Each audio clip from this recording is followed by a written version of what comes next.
Welcome to Mindful Moments. Nourish your mind on the go. This audio uses AI narration to present our original book analysis. Imagine landing your dream job. Amazing salary perks galore. The partners love you. But what if it's all a deadly trap? Oh, yeah. That's the unsettling premise of John Grisham's The Firm, a legal thriller that takes us deep into the world of Mitch McDeere, a young, ambitious lawyer who stumbles into a world far more sinister than he ever imagined, right? Yeah. Grisham doesn't just throw us into the action, though. He meticulously sets the stage, introducing us to Bandini, Lambert & Locke, a firm that's almost too good to be true. Right.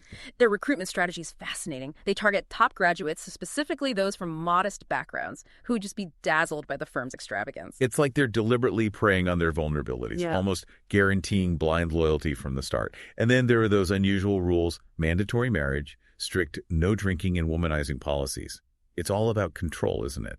Creating an environment where everyone conforms, where secrets stay buried. Exactly. And into this carefully constructed world walks Mitch McDeere, our protagonist. Initially, he's completely swept up in the allure of it all. The luxurious home, the BMW, the seemingly endless flow of money. But beneath the surface, there are cracks. Whispers of mysterious deaths, a pervasive sense of unease that something just isn't right. Yeah, those whispers start to take shape when Mitch learns about the untimely ends of two former associates. Alice Nows, who died in a suspicious car accident, and another lawyer driven to suicide by the firm's relentless demands. The firm's supposed zero turnover rate takes on a much darker meaning. Right. And then there's Nathan Locke, the enigmatic partner shrouded in secrecy.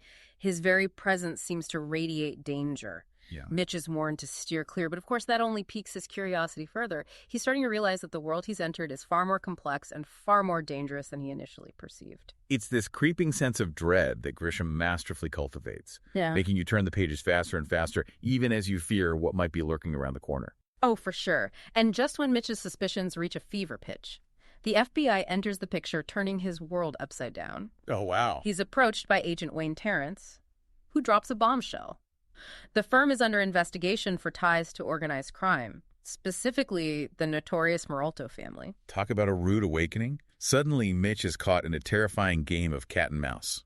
The FBI wants his cooperation, dangling the promise of protection, while the firm, with its veiled threats and ominous reminders of past tragedies, looms over him like a specter. The stakes couldn't be higher. It's not just his career on the line, but his marriage, his life, and the lives of those he loves. And remember, all this is happening while he's still studying for the bar exam. Oh my gosh. The pressure must be unimaginable. Yeah. This is where Grisham's legal background really shines through.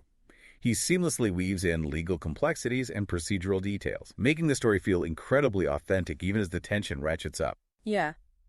Mitch, now caught between a rock and a hard place, begins his own covert investigation, carefully gathering evidence while trying to maintain a facade of normalcy. He sifts through mountains of documents, follows money trails, even taps into his brother Ray's underworld connections, all the while under constant surveillance by the firm. Wow. He's forced to become a master manipulator, playing both sides, never knowing who to trust. It's a dangerous game, and one wrong move could be fatal. It really is. Yeah. You see Mitch transform from an idealistic young lawyer into this cunning strategist. He starts feeding carefully curated bits of information to the FBI, playing a high-stakes game of deception. Oh, wow. It's a brilliant but terrifying tightrope walk. Yeah. One slip and he could be exposed to both sides with deadly consequences. Exactly. He uses his legal skills to unearth the firm's dirty secrets. Legal discovery processes meant for fair play become his weapon against them. It's a stark reminder of how easily legal tools can be subverted for corrupt purposes. Yeah, and the firm's attempts to control Mitch only intensify. They bug his phones, his home, even his office. He's living under a suffocating blanket of surveillance, never knowing who might be watching, who might be listening. Grisham paints a chilling picture of this paranoia. It's like Mitch is trapped in a gilded cage, surrounded by luxury, but utterly devoid of freedom.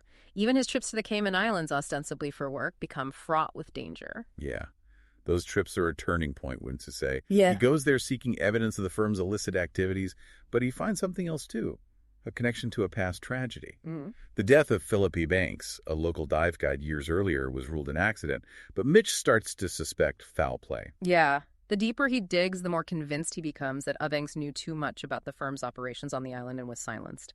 It adds another layer to the story, a murder mystery intertwined with a conspiracy that reaches the highest levels of power. Wow, and all the while, the strain on his marriage is growing. He's forced to keep Abby in the dark for her safety, creating a chasm of secrets between them. Their relationship becomes a microcosm of the larger deception that permeates the firm itself. Right. It's a heartbreaking parallel. The very institution that promised Mitch a perfect life, the firm, is now tearing apart the foundation of his marriage. He's faced with an impossible choice: protect his wife by pushing her away or risk her life by bringing her into the fold. And then a breakthrough, Mitch, uncovers concrete evidence of the firm's criminal activities. Detailed records of money laundering schemes, connections to the Maroltos, even proof implicating senior partners in the deaths of former associates. He finally has what he needs to expose the firm. But the question remains, how can he get this information to the FBI without putting himself and Abby in mortal danger? The firm is watching his every move, and the Maroltos are ruthless. It's a dilemma worthy of a legal thriller, isn't it? Yeah. You're rooting for Mitch to do the right thing to bring down these corrupt lawyers, but you also fear for his safety and the safety of his wife. Oh, absolutely. He makes a daring decision. He chooses to trust Abby. He breaks his silence, telling her everything about the FBI, the Maroltos, the firm's deep, dark secrets. It's a pivotal moment, a gamble on love in the face of unimaginable danger. Wow. And Abby's reaction is both understandable and inspiring. She's terrified, of course, but her love for Mitch, her inherent sense of justice, compels her to help.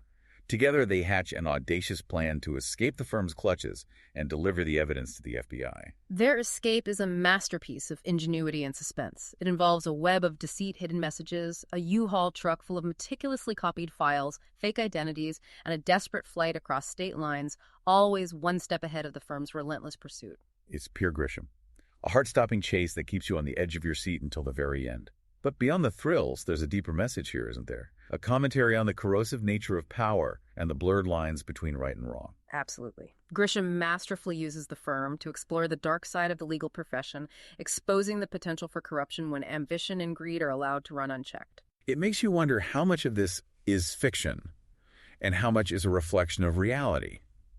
Are there really firms out there operating like Bendini, Lambert, and Locke, exploiting legal loopholes to serve the interests of organized crime? It's a chilling thought, and one that lingers long after you finish the book, and that, I think, is the hallmark of a truly great thriller. It entertains you, keeps you guessing, but also forces you to confront uncomfortable truths about the world we live in. Wow. Even though Mitch succeeds in exposing the firm and escaping with Abby, there's a sense of profound loss, right? Definitely. He's lost his innocence, his faith in the legal system, the very foundation of his career aspirations. He's had to compromise his morals, delve into a world of shadows and deceit just to survive. That leaves a mark, changes you. Yeah. Irrevocably. But it also highlights the inherent dilemma at the heart of the story, right? Yeah. The choice between ambition and integrity makes you question whether success, especially in a cutthroat world like corporate law, can ever truly be achieved without some degree of moral compromise. Is it even possible to climb the ladder without getting your hands dirty? That's the question Grisham seems to be posing to the reader. And it's one that resonates far beyond the confines of the legal profession. Right. It's a question about ambition, yes, but also about the systems of power that often reward ruthlessness and punish those who dare to challenge the status quo. And what about the ending? Mitch and Abby escape, but they're essentially forced into hiding, living under assumed identities, forever looking over their shoulders. Is that a victory?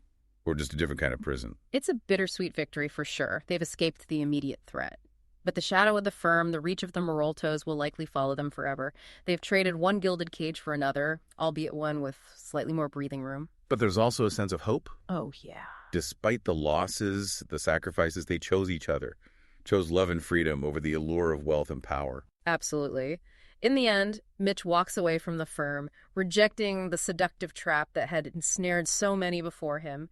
He chooses a life of uncertainty, perhaps even danger, but he chooses it on his own terms. And that, I think, is ultimately a triumph of the human spirit. So for our listeners who are intrigued by this high-stakes world of legal intrigue, moral dilemmas, and heart-stopping escapes, we highly recommend diving into The Firm. You can purchase the book via the link in the show notes. It's a story that will keep you on the edge of your seat while prompting you to think about the choices we make, the compromises we're willing to accept, and the price we pay for ambition. Don't forget to subscribe to our channel for more captivating book deep dives, and let us know in the comments what surprised you most about Mitch's story.